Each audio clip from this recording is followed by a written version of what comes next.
क्योंकि इस युद्ध में दोनों पक्ष के योद्धाओं का नाश होना जरूरी था। और यह बहुत ही अजीब सी कथा है। आप जब इसे सुनेंगे तो शायद आपको लगेगा कि ऐसा कैसे हो सकता है, जहां पर आकर श्रवण कुमार जैसे मातृ पितृ भक्त का दिमाग ऐसा फिरा, वे सुनकर भगवान श्री कृष्ण समझ गए कि युद्ध केवल और केवल इसी भूमि पर होना चाहिए। तो उन्हें यह भय था कि कहीं ऐसा ना हो कि जब दोनों पक्ष आमने सामने आए तो आपस में संबंधी होने के कारण कहीं वे संधि ना कर लें। ये अनुभव ऐसा था कि भगवान श्री कृष्ण भी इसे सुनकर हैरान रह गए। और यह बड़ी अजीब बात लगती है, क्योंकि यदि भगवान श्री कृष्ण कुछ चाह लें और वो ना हो, ऐसा तो संभव नहीं है। नमस्कार मित्रों, मैं नीलाभ एक बार फिर से धर्म संसार पर आप सभी का स्वागत करता हूँ। महाभारत के बारे में हम सभी जानते हैं, उसमें हुए युद्ध के बारे में हम सभी जानते हैं। हम ये भी जानते हैं कि इस महाभारत के युद्ध को रोकने के लिए श्री कृष्ण ने हर संभव प्रयास किया, लेकिन वे इस युद्ध को रोक न पाए। और यह बड़ी अजीब बात लगती है, क्योंकि यदि भगवान श्री कृष्ण कुछ चाह लें और वो ना हो, ऐसा तो संभव नहीं है। तो एक प्रश्न यहाँ पर आता है कि ऐसा क्या कारण था कि कोई भी इस युद्ध को रोकने में सफल नहीं हो पाया, यहाँ तक कि स्वयं भगवान श्री कृष्ण भी इस युद्ध को रोकने में विफल रहे। तो इसी संदर्भ में हमें एक कथा मिलती है जिसमें ये बताया गया है कि आखिरकार क्या कारण था कि इस युद्ध को किसी भी प्रकार रोका नहीं जा सकता था। तो इससे पहले कि मैं इस कथा में आगे बढ़ूं, मैं ये बताना चाहता हूं कि ऐसी कोई भी कथा जो अभी हम आगे देखने वाले हैं, इसका कोई भी वर्णन हमें महाभारत में नहीं मिलता। तो ये जो भी बातें हम आपको बताने वाले हैं, ये लोक कथाओं के रूप में हमारे बीच प्रचलित है। और ये बहुत ही अजीब सी कथा है। आप जब इसे सुनेंगे तो शायद आपको लगेगा कि ऐसा कैसे हो सकता है, लेकिन ये भी सच है कि लोक कथाओं के रूप में ये कथा आज भी हमारे बीच है। अब ये तो हम सभी जानते हैं कि द्यूत में हार कर पांडव 12 वर्ष के वनवास और 1 वर्ष के अज्ञातवास को चले गए। उसके बाद जब वे वापस लौटे और महाराज धृतराष्ट्र से अपना राज्य मांगा, तो उन्होंने पुत्र मोह में पड़कर उसे देने से मना कर दिया। दुर्योधन किसी भी स्थिति में उन्हें कुछ भी नहीं देना चाहता था। पितामह भीष्म ने उन्हें बहुत समझाया, लेकिन दुर्योधन टस से मस नहीं हुआ। दोनों पक्ष के योद्धा ये जानते थे कि यदि ये युद्ध हुआ तो ये धरती वीरों से शून्य हो जाएगी।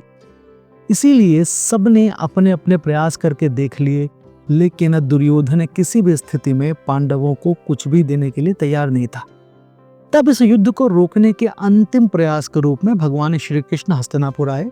उन्होंने कहा कि यदि दुर्योधन केवल 5 गांव दे दे तो वे इस युद्ध को भूलने के लिए तैयार हैं। लेकिन नियति ऐसी थी कि दुर्योधन उसके लिए भी राजी नहीं हुआ। तो अंततः युद्ध होना तय हुआ। युद्ध से पहले युद्ध के स्थान का चुनाव करने के लिए सारे लोग इकट्ठे हुए। तब दोनों पक्ष के योद्धाओं ने भगवान श्री कृष्ण को युद्ध की उचित भूमि ढूंढने के लिए कहा। अब श्री कृष्ण ये जानते थे कि यह युद्ध कितना आवश्यक है, क्योंकि इस युद्ध में दोनों पक्ष के योद्धाओं का नाश होना जरूरी था। अब श्री कृष्ण ये जानते थे कि इस युद्ध में दोनों ओर के सगे संबंधी युद्ध कर रहे हैं। तो उन्हें यह भय था कि कहीं ऐसा ना हो कि जब दोनों पक्ष आमने सामने आए तो आपस में संबंधी होने के कारण कहीं वे संधि ना कर लें। यदि ऐसा हो जाता तो इस महायुद्ध का जो आयोजन था वो विफल हो जाता। इसीलिए श्री कृष्ण एक ऐसी भूमि को ढूंढने लगे जिसका इतिहास अत्यंत कठोर और भयानक हो। वे जानते थे कि इस युद्ध में पिता पुत्र से, भाई भाई से और शिष्य अपने गुरु से युद्ध करने वाले हैं। इसीलिए उस भूमि का कठिन होना बहुत ही आवश्यक था। ये आवश्यक था कि दोनों पक्ष के योद्धाओं के मन में जो कठिनता का भाव है वो अपने चरम पर रहे, ताकि किसी भी स्थिति में ये युद्ध होकर रहे। इसीलिए श्री कृष्ण ने अपने गुप्तचरों को चारों दिशाओं में भेजा, ताकि वे ऐसी भूमि का पता करके उन्हें बता सके। अब कुछ समय बाद सभी गुप्तचरों ने आकर भगवान श्री कृष्ण को अपने अपने अनुभवों के बारे में बताया, लेकिन उनका जो गुप्तचर उत्तर दिशा की ओर गया था, उसने जो बताया वे सुनकर भगवान श्री कृष्ण समझ गए कि युद्ध केवल और केवल इसी भूमि पर होना चाहिए। उस गुप्तचर ने वापस आकर भगवान श्री कृष्ण को बताया कि हे प्रभु, मैं ऐसी भूमि ढूंढने कुरुक्षेत्र पहुंचा। वहां पर मैंने देखा कि 2 भाई खेती कर रहे थे। उसी समय वर्षा आरंभ हो गई और वर्षा का जो जल था वे उनके खेतों में घुसने लगा। तब जो बड़ा भाई था उसने अपने छोटे भाई से कहा कि वे तुरंत ही मेड़ बनाए, ताकि ये जल का जो प्रवाह है वो रुक जाए और उनकी फसलों को नुकसान न पहुंचे। तब छोटे भाई ने अपने बड़े भाई से क्रोधित होते हुए कहा कि मैं आपका दास नहीं हूं, यदि आपको मेड़ बनानी है तो आप स्वयं बना लें। इसे सुनकर बड़े भाई को इतना क्रोध आया कि उसने वहीं पर अपने छोटे भाई की हत्या कर दी और उसके शव को मेड़ के स्थान पर लगा दिया, जिससे वो जल प्रवाह रुक गया। ये अनुभव ऐसा था कि भगवान श्री कृष्ण भी इसे सुनकर हैरान रह गए। एक ऐसी भूमि जहाँ एक भाई अपने ही भाई को बेरहमी से मार दे, उससे उचित भूमि इस युद्ध के लिए और कोई नहीं हो सकती थी। श्री कृष्ण को यह भी पता था कि वो कुरुक्षेत्र की ही भूमि थी, जहां पर आकर श्रवण कुमार जैसे मातृ पितृ भक्त का दिमाग ऐसा फिरा कि उन्होंने अपने माता पिता से ही उसका शुल्क मांग लिया।